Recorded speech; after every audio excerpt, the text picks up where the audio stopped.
What's up, beautiful people? It's your boy Joshua Martin, and today I'm not going to be talking about exactly the Blackmagic Pocket 6K, but more of Blackmagic as a company. That being said, I am super stoked about this new Pocket 6K. It is pretty insane that you're going to get 6K RAW for $2,500. That is completely mind-blowing, and Blackmagic's always trying to be, in the last couple of years, that actually really their whole track record, they've been trying to be that innovative camera manufacturer to give filmmakers something that's completely different from what's out there in the market. And I really appreciate that. That's one of the reasons why I went to Blackmagic, because of all the new innovations that they're doing and what the Pocket itself, the 4K one, can do currently. That being said, there are some things I'm slightly concerned about, and the decisions why they made this move, and I'm just get right into it right now. I sound like a worried parent. So right off the bat, personally, I think this release of the camera is too soon. I'm not sure what exactly they're addressing, bringing out a 6K camera with an EF mount. So what I'm saying is I feel like they jumped too far ahead without actually addressing what we're currently dealing with. Now, there has been already an update, which has been a lot better than when it first came out for the Pocket 4K. But there are some things that, like I said, I'll get to that have been kind of annoying to deal with the Pocket currently. And I'm hoping that in this next update, when they bring the anamorphic mode for the 4K, which is for the Pocket 4K, which is freaking awesome, that they'll address some of these things. And when Dan said that they are listening to the feedback of their people who own the current Pocket, I don't know, I felt like I'm in some of the forums and I didn't really see like this huge wave of like, oh, we want an EF mount. I'm sure there was that, and they've been probably sitting on this for a while. But again, I think it was just too soon, especially for the fact that a lot of filmmakers and people who bought this camera are still waiting for the Pocket 4K. Now, their only solution right now is to either cancel it or wait for their Pocket. That's really the only two solutions. There's no path to actually getting their camera faster. They either had to pay a little bit more money for this new camera, which is $2,500, or wait for the current pre-order that they had from last year or currently this year, which is kind of, to me, that's kind of sad to treat your customers that way, to say, hey, the Pocket is dealing with all these issues with some of the manufacturing, that's why it's kind of slow, but we also got a new camera that's twice the price. So I don't know, for me that just felt out of touch. And I mean, a company's going to do what it's going to do, but yeah, I didn't like how they did that, honestly. But that being said, I still don't know what kind of communication was made by Blackmagic to those who are still waiting on the pre-orders. Like I said, I'm just kind of going off of what the press release was yesterday, or the time that you're watching this on Thursday. So yeah, I always end in so yeah. So here's some things I think that Blackmagic could have addressed before the Blackmagic Pocket 6K. One, I think they could have addressed their current monitors that they have. They have a 5-inch and a 7-inch. They're pretty out of date.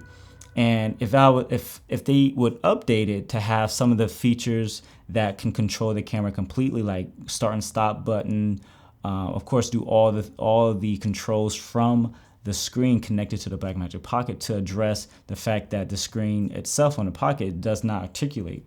And so I think that would have been a much more, reasonable update. And I would totally go for that, because I kind of want to stay within the ecosystem. Right now it's a little weird because I have the Atmos Shogun, I have the Atmos Inferno. Wow, I do not have the Inferno.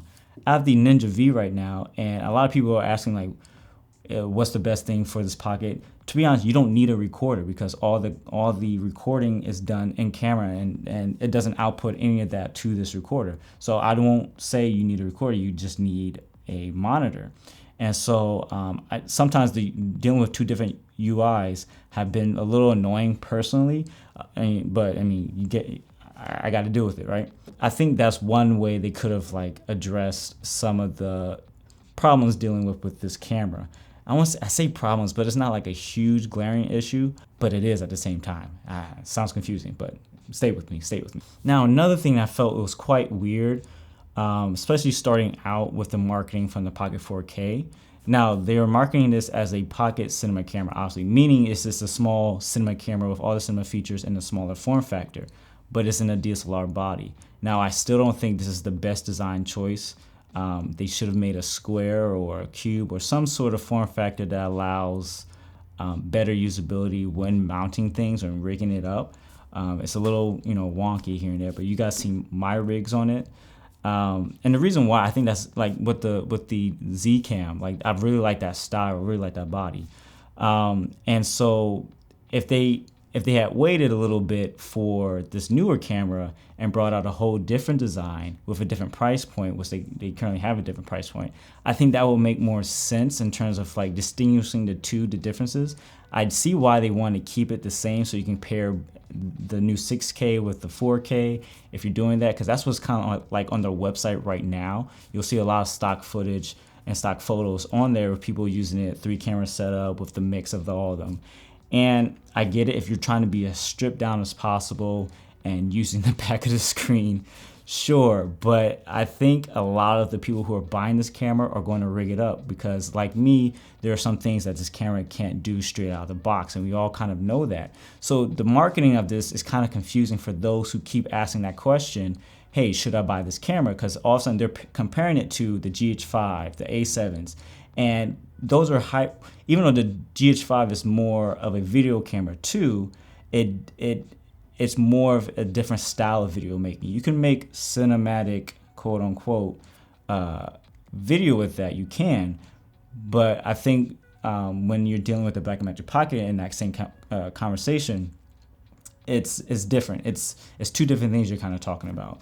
And so, especially with the A7 III, I don't consider that a film camera. Obviously, it's a hybrid camera. It's trying to do video and photography.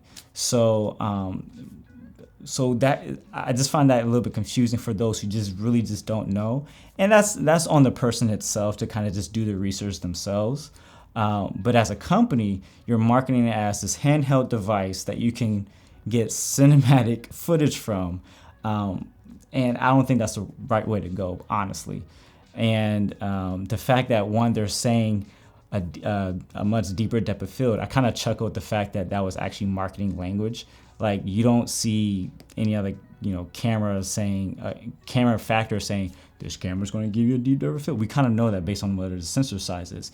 And depth of field, in my opinion, is relative. You won't shoot an entire film at a shallower depth of field. You shoot it to where you need your exposure or how you want to tell a story or what you want to focus on, all those things. So that's just a little nitpicky, but I found that kind of funny. And the fact that this newer camera, the 6K, they upgrade the up-res, you'll get a higher megapixel stills feature. But I don't understand why they're pushing that, because the stills feature on the current camera and the camera moving forward, you can't view them on the camera itself.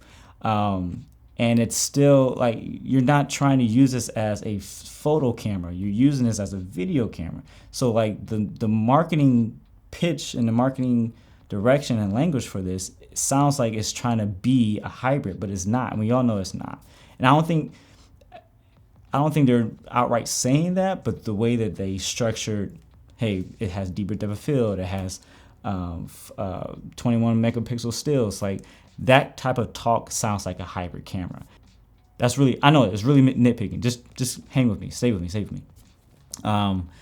But I don't think that's going to be beneficial to those who are looking into this camera and targeting the right audience. But it is what it is. Now here's what I like to see moving forward for updates.